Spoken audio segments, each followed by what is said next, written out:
So you can start your exploration into what is your conversation about money and what's been happening to you and your life with regards to the freedom or money, scarcity, lack of money, a lot of money, or no money at all. So I would like for you to take a notepad, and the first question I would like for you to start exploring. And also, I would like for you in the process to start sharing that, because the more you share, the more you're gonna hear yourself. And when you hear yourself and see yourself from the side, oh, this is my real conversation about money. Okay? So, first of all, what is money? Is that it's an energy exchange in some sorts. Like money doesn't really have significance until you exchange it. Okay, wonderful. Thank you, Gabby. So it's not just energy, but it's exchange of energy. Great. What else? What else is money? Keep looking. I would say like a resource. Okay, so we had the resource before. Samantha, you're sharing that it's a resource. Wonderful. Thank you. Money allows you to have a certain amount of freedom. Money allows you to have certain amount of freedom. Great. Now, what I would like for you to do second is to write down two. It's the second question. What is your conversation about money? And also, I would like for you to shout out loud and write it down for you, because when you're writing it down, it moves from right side of your brain here to further. And as you're activating this negative conversation, first you're gonna share it, and number two, later we're gonna start drawing it, and it's gonna help you to get rid of all of the negative thoughts, feelings, and emotions with regards to negative conversation about money. But some of us were growing up with parents who were fighting about money. Sometimes we're in a marriage when we're asking for money and somebody's saying, your husband or your boyfriend or your parents, because you need it, you cannot pay your rent, and they tell you, I don't have money, and you should be able to figure it out and pay things for yourself. And then we have a negative connotation about money, and when we say to ourselves, money is evil, money is something else, it becomes part of our DNA. So what is your conversation about money? Nasty conversation about money. For example, I have lack of money. To make money, I have to work hard. My parents didn't have money, they were broke. Broke people are kind. Rich people are evil. All of this stuff, I would like for you to write down and share. Because this is a certain age conversation that you were hearing from your parents or from your boyfriend or your husband or your relatives or your friends, and now it is your conversation about money. So who would like to share? Growing up, I kind of learned that from my youth that, if I'm being honest, that more money can cause more problems. And so I definitely know that I'm overcoming that narrative in my mind. Yeah, more money will cause more problems. And if you have that conversation in the background, you will be preventing yourself to making more money. And so thank you for acknowledging that. Who else have disempowering conversation about money? For example, you could have a conversation. In a modern society, woman has to work. Otherwise, men not gonna like her. Yep, you see? I think the way I grew up, and I still find myself in it now, and even with my current situation with my husband, is that, oh, you have to always save money for when something bad's going to happen, or like for a rainy day. Yes. That money can't really be spent because, oh, what if something bad happens? Yes, and by the way, if you have something bad will happen, subconscious mind, what is it gonna do? It will bring you Make it happen. Exactly, my friends. Exactly. Thank you, Anya. Thank you, Gabriela. Absolutely. Because you are saving money, not to go to vacation, not to have a beautiful birthday party, not to have a baby girl, you're gonna paint the room and buy her furniture, but for a rainy day. Something bad will happen, and something bad will happen. What else you have? Some kind of negative conversation about money. Money is evil. Rich people are evil who have a lot of money. In order for men to love me, I need to work and make money. All of that we're bringing to the surface. I'll give too much money. It won't come back. Yes, you see, Ayana, thank you. This is the disempowering context about money. So, for example, you could also say, in order for me to have a lot of money, I have to work hard. A lot of women, a lot of men nowadays have this conversation in the background that to have money, I have to work hard. Or life is miserable without money or little money. So all of those connotations, write it down. Those thoughts are in the background preventing you to create money for you, or preventing your husband or a future husband or a potential boyfriend that you'll meet to spend money on you, to marry you and provide for you because of your conversation about money. Matter of fact, I have a girlfriend and her daughter, who is 25, 26 years old, works as a waitress. A really beautiful woman. She has a beautiful soul, soft, feminine side to her. But every day, 5, 6 days a week, she's carrying these plates. And I say, Elena, why do you work so hard? Do you know that you don't belong here? And she's all about ethical fashion. She talks about ethical fashion, how kids are in China and Hong Kong, work all the time, and that's why she doesn't buy leather products and these products because children were making. I said, that's what you need to educate people, but you're working as a waitress, killing yourself. And she has back problem, migraine headaches, panic attacks at 25, 26 years old. And I say, where is this coming from? And as we started to talk, she said, you know what? I realized in a conversation with you, my father works in a construction for the past 35 years or so, and he works 8-10 hours a day. And he always say that in order to make money, you have to work hard. She said, but when I'm in a restaurant, I'm coming to the office of the owner of the restaurant, and you know what he does? I said, what does he do? He said, he just puts the little letters on the little stand that martini drinks are special for $18 today. He said, we have a World War II, we have 100 clients and only 3 waitresses because 2 got sick, 1 in an accident, something happened. And he's just sitting down and putting the letters and enjoying his own martini while we are in World War II. I said, what did you realize? She said, I realized it's not true that I have to work hard to make money. So again, start writing down anything else with regards to negative thoughts about money. And the third question will be, what do you use money for? Mainly, is it to buy food, clothes, services? What type of services? If you finish writing down negative conversation and thoughts about money, start writing down what do you use money mainly for. Especially if you go on the Facebook or Google or Amazon or Instagram, obviously you use money to pay rent and food and etc. But also when you're online, what do you use money to buy? Exactly what? Services, clothes, accessories, and if it's services, what type of services?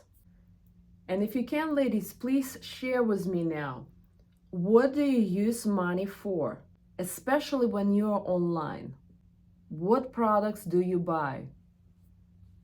I personally, probably the things I buy the most outside of food is like skincare products, spa services. Like I love doing massages and facials. Thank you, Gabriela. Very good. Who else? What are you buying online besides rent and food? What else are you buying online? Me too. I buy I buy a lot of skin product, makeup. Well, I also buy some beauty products, but I noticed that I buy also some like small furnitures or something for my house. On your Instagram, or on your social media, do you watch mainly people who sell products, or they sell services, or do they share or sell knowledge? Write it down and share also.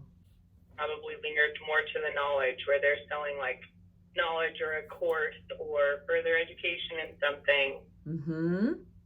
Thank you. I would say a combination of services and knowledge. Services and knowledge. What kind of services? Wide array. I'd say mostly like health. So I'm really into like natural health. Uh-huh. So a lot of like natural paths. Natural path. Ladies, so now write it down. For example, on your social media, 30%, hypothetically, I watch and buy products.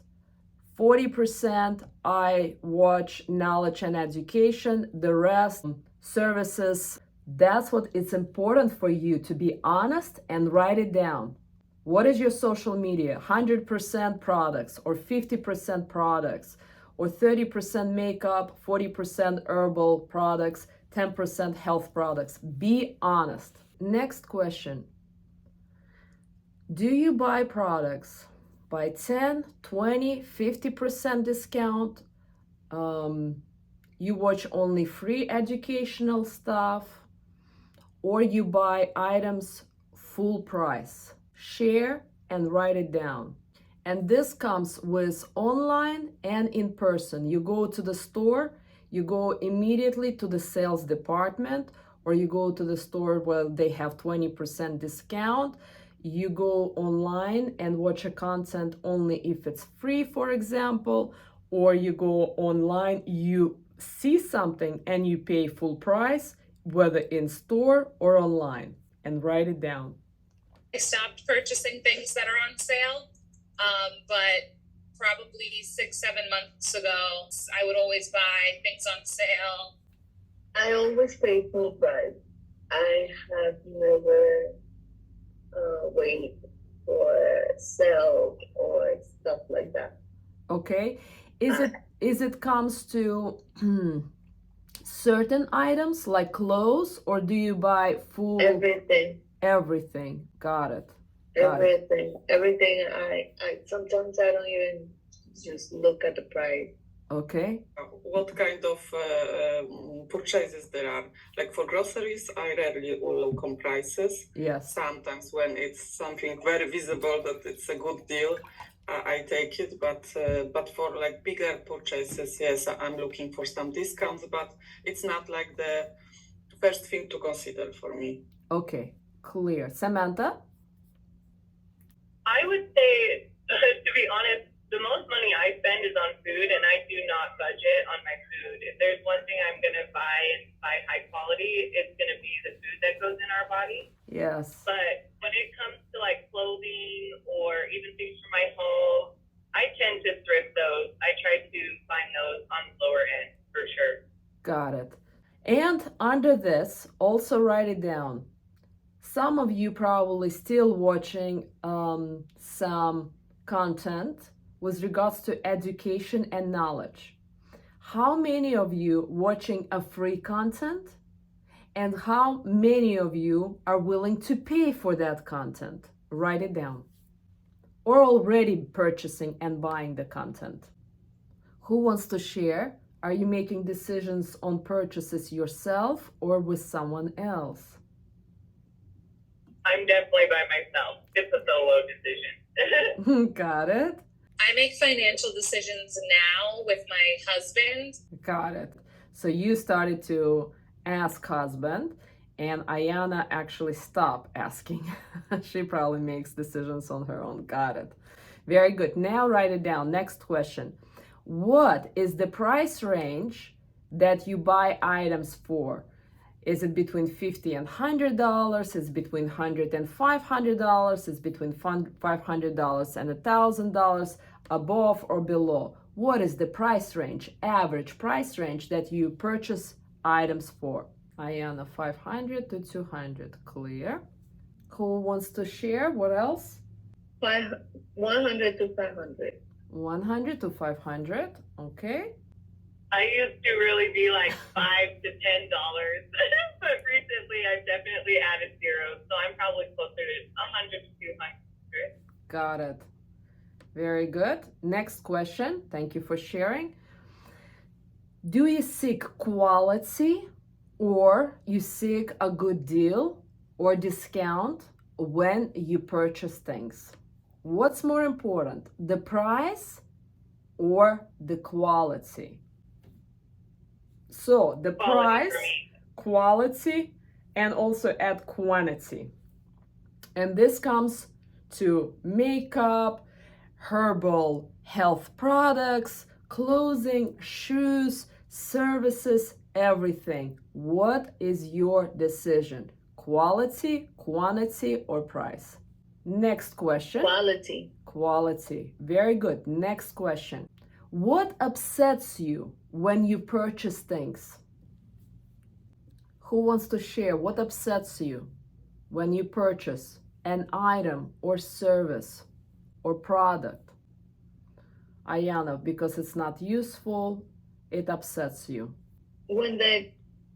I look for quality. Yes. Right? Yes. And when the quality, and they said it's good, when the quality is not good, that's what it upsets me, because I paid for something probably more than I was supposed to, and it says it was good, but it really wasn't.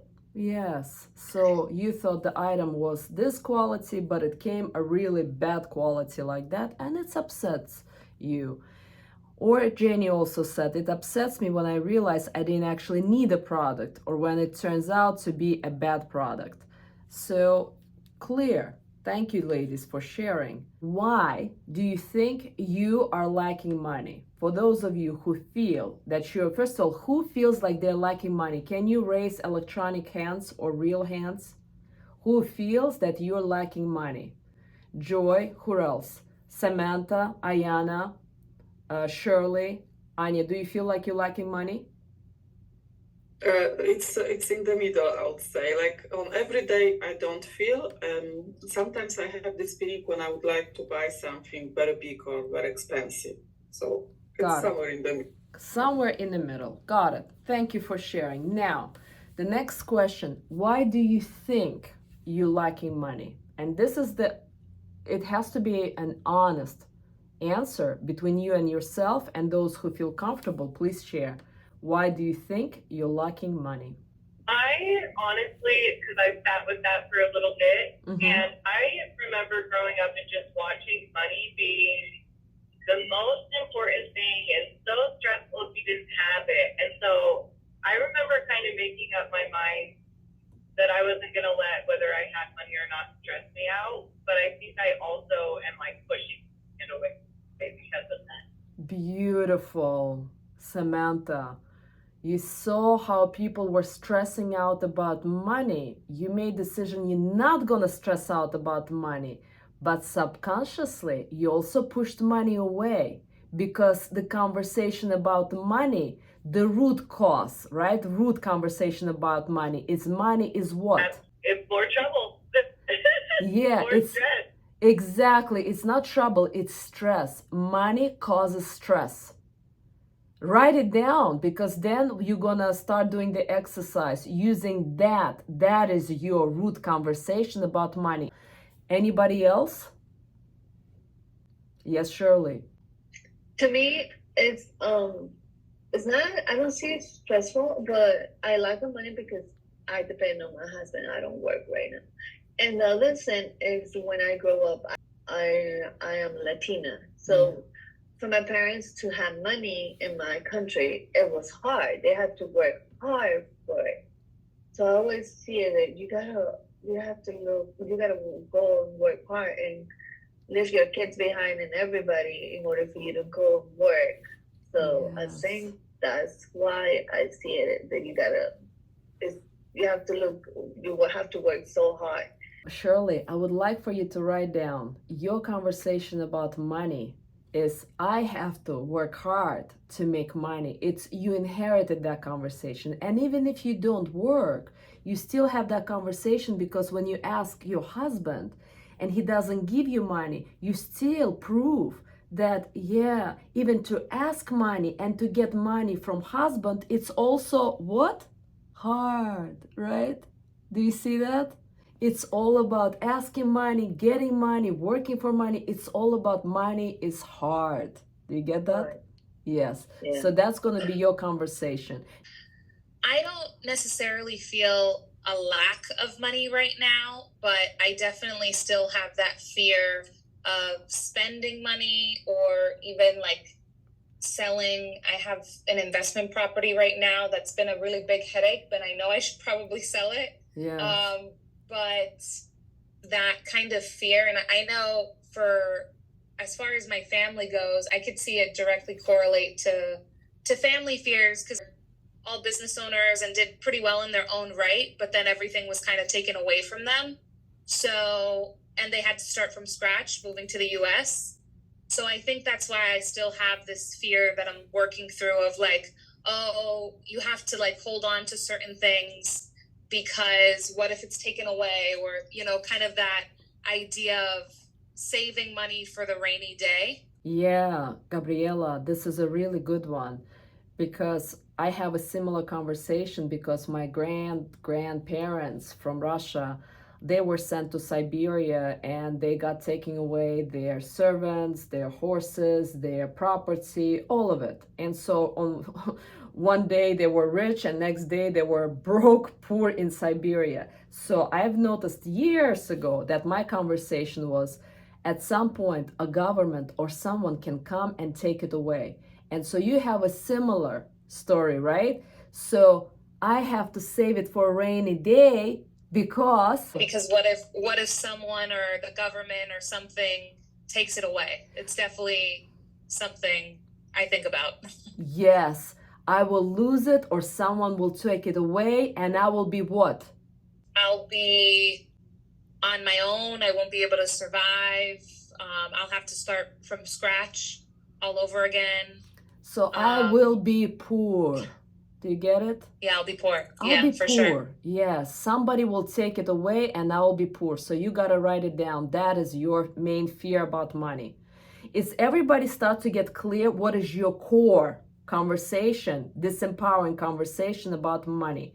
Because later that's going to be very needed. Shirley, we discovered yours. Gabriela, we discovered yours. Samantha, we discovered yours. Ayana, Anya, Jenny, are you starting to get present to what is your conversation about money? Yeah? Yes, yes. Mm-hmm. Yes, very good. I just wanted to, because as we're sitting here talking, I've realized for me too, there is a huge aspect that I feel like money is used as a control. Like, and that is one thing that if I'm being like, because the stress in money is definitely there, but people use money to like manipulate and try to control. And I don't like that. Yes, your second conversation. And then you will see which one is more powerful. But on your place, I would do this both. Money is about control, right? So people control with money. Definitely, yes. Yes, and that is when you feel that somebody is controlling you with money, how do you feel? Oh, not good. Not good. I would say that's almost the stronger one. Because as we were talking, I was like getting worked up about it. Yeah, but it's not good, Samantha. It's more than that. Is it depressed? Is it scared? Is it angry? Is it aggressive? Is it sad? It's certainly more on, I would say it's more of an angry, aggressive, like a, no, you can't. Exactly. Sure. Thank you. So the second conversation about control is about also anger for you. And you probably keep it in your stomach. And then we will work through that. Really powerful. Good job. Anybody else start to get present to the root of your money conversation, and it's sitting in your body and in your mind. And that's preventing you to experience the freedom. Anybody else who wants to share, or we're moving on? So now let's just touch on the topic. Who do you think makes a lot of money and why? Men. Men?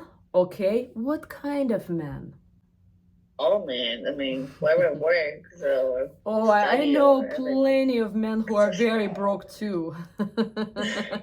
Also, like, But I think they make more than a woman. Okay. That's what I think. Okay. That's what I have in my head. I would like for you to write it down because I would like for you to use that in an exercise. Men make more money. I've met plenty of women who make more money than men, so that's not true. But in some cases, it's your conversation, okay? That men make more money. Okay, so again, a question. Who do you think makes a lot of money and why? If we're not talking about really rich people, wealthy, rich people who are born into money, who else is making money? People with supportive parents. Joy, thank you for sharing that. Who else? Who makes... I would say most of the people I've met that do well for themselves, they really are not worried about money, and they move it around a lot, and it's not stressful at all. Good job, Samantha. Very good. Who else?